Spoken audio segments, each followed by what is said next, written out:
Jadi untuk tujuannya akan ada di kolom ini.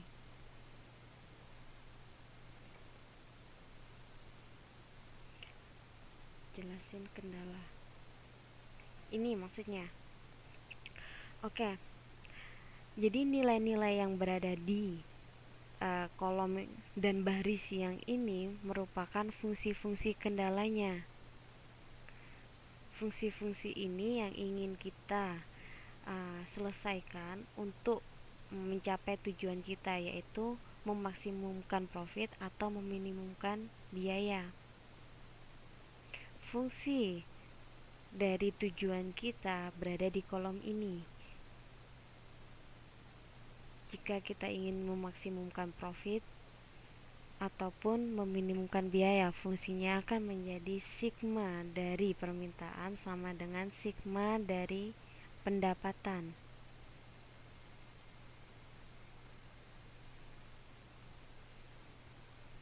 Bisa dimengerti?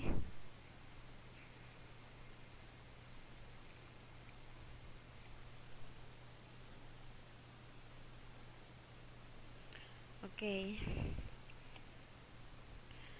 Nah, kenapa Oke, kenapa permintaan dan permintaan dan penawarannya itu adalah satu? Karena tiap pekerjaan itu menggunakan satu mesin, jadi dikorespondingkan satu-satu untuk mencari kombinasi mana yang tepat untuk mencapai tujuan kita, entah itu memaksimumkan atau meminimumkan. Bisa dimengerti ya? Metode yang umum kita gunakan dalam penugasan itu adalah metode Hungaria. Untuk algoritma Hungaria ada 4 langkah, sebenarnya ada 3 langkah. Namun jika diperlukan atau dalam langkah ketiga, jika kita belum bisa mencapai tujuan kita atau mendapatkan hasil yang optimum, maka kita perlu langkah keempat. Nah, langkah-langkahnya apa saja? Langkah pertama adalah membuat equivalent cost table dengan cara mengurangkan semua biaya pada setiap baris dengan biaya terkecil pada baris tersebut. Jadi masalah-masalah yang kita hadapi tadi, yang pertama, buat model matematisnya, masukkan ke dalam tabel-tabel seperti yang saya contohkan tadi. Gimana caranya? Bentuknya pada umumnya akan selalu seperti ini, kecuali nanti pada simplex akan lebih kompleks. Oh, suaranya jauh ya? Oke. Nah, bentuk dulu tabel seperti ini. Pertama modelnya dulu, masukkan ke tabel. Setelah kalian mendapatkan tabel, langkah pertama kalian lakukan, yaitu mengurangi semua biaya pada setiap baris dengan biaya terkecil pada baris tersebut. Ini yang namanya baris, ini yang namanya kolom. Jadi pada baris yang ini, tiap barisnya kalian lihat mana nilai terkecilnya. Dari nilai terkecil tersebut, pada semua nilai pada satu baris kalian kurangkan dengan nilai tersebut.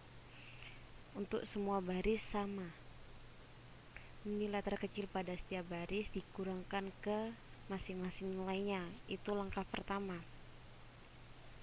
Langkah selanjutnya itu pengurangan semua biaya pada setiap kolom, sama menggunakan biaya terkecil.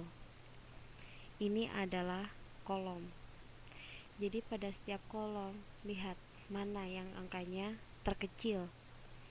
Dari angka tersebut kurangkan ke semua nilainya.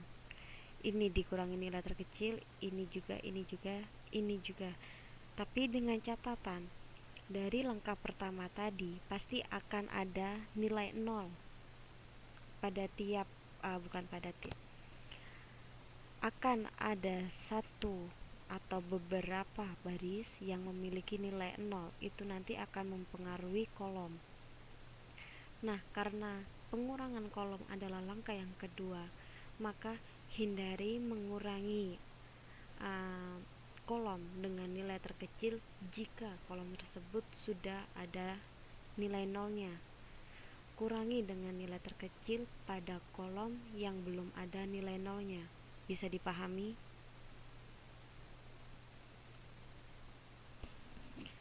Untuk lebih jelasnya nanti kita masuk ke contoh. Nah, untuk langkah ketiga, lakukan uji optimalisasi dengan cara tutup semua angka nol dengan menarik garis datar atau tegak dengan jumlah garis yang paling efisien.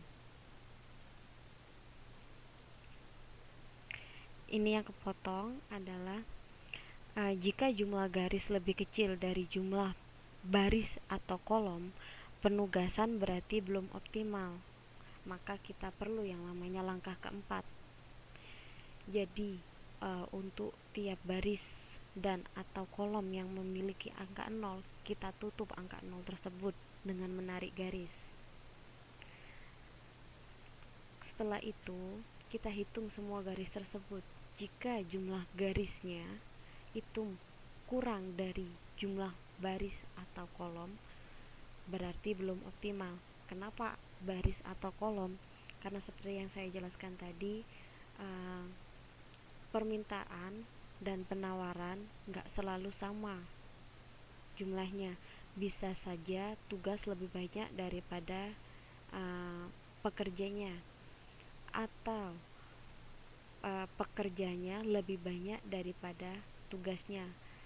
Jadi untuk menghitung apakah garis yang menutup nilai 0 itu lebih banyak atau sama dengan atau kurang dari jumlah baris atau kolom, untuk menentukan apakah dia sudah optimal atau belum.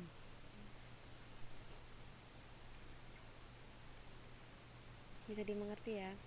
Nah, jika jumlah garisnya itu belum mencapai jumlah baris atau kolom atau masih kurang dari jumlah baris atau kolom, maka kita perlu melakukan langkah tambahan, yaitu langkah 4, melakukan modifikasi pada tabel dengan cara mengurangi semua angka yang tidak tertutup oleh garis dengan angka terkecil yang tidak tertutup.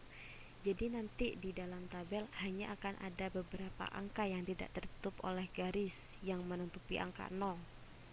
Dari situ kalian pilih angka yang terkecil untuk dikurangkan ke semua angka yang tidak tertutup. Selain dikurangkan ke angka yang tidak tertutup, angka terkecil tersebut tambahkan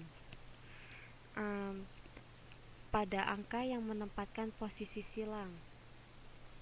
Sedangkan untuk angka yang lain tetap. Angka yang maksudnya di sini menempatkan posisi silang itu adalah pertemuan antara garis tegak sama garis lurus. Putus-putus. Sekarang masih putus-putus kah?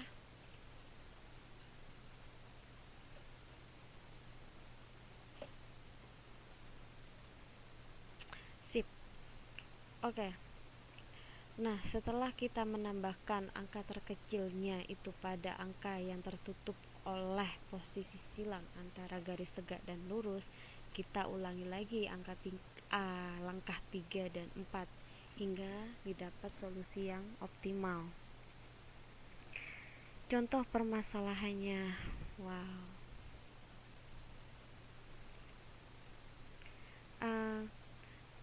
Di layar apakah terlihat tabel saya menutupi kalimat-kalimat?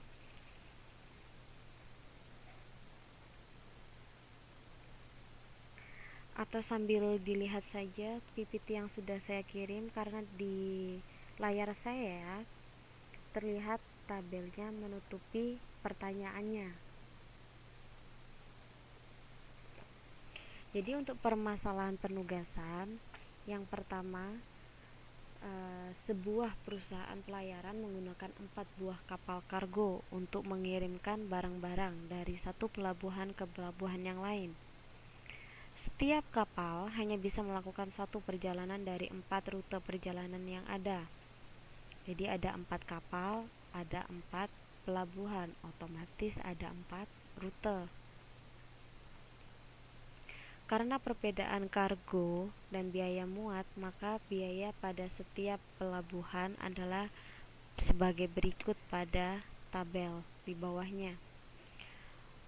Untuk kapal 1, jika dia mengambil rute ke pelabuhan 1, maka biayanya adalah $5.000. Kapal 2 mengambil rute pelabuhan 1, biayanya $6.000. Kapal 4 mengambil rute pelabuhan 4, biayanya $6.000, dan seterusnya. Jadi ini adalah biaya-biaya yang harus dikeluarkan jika tiap kapal ini mengambil rute yang berbeda-beda. Jika rute 1 berapa, rute 2 berapa, rute 3 berapa, rute 4 berapa. Ini adalah masalah-masalah yang timbul. Beda rute, beda biaya. Bisa dipahami? Nah, permasalahannya adalah pasti ini karena ini adalah biaya, pasti kita ingin meminimumkan biaya. Nah, tentukan penugasan masing-masing kapal untuk keempat pelabuhan tersebut. Biaya mana atau rute mana yang sebaiknya diambil agar biayanya minimum, bukan hanya pada satu kapal saja, tapi minimum secara keseluruhan. Solusinya seperti ini. Langkah pertama, sambil lihat PPT-nya, PPT yang saya kirim, jangan yang ada di layar, karena ini ketumpuk-tumpuk, nggak tahu kenapa. Jadi langkah pertama, pengurangan baris. Ini adalah tabel yang asli, masih lengkap biayanya. Yang di bawahnya adalah tabel setelah terjadi pengurangan baris. Bisa dilihat di sini, baris pertama berarti kapal pertama. Baris pertama atau pada kapal pertama, biaya yang terendah atau terkecil adalah $4.000.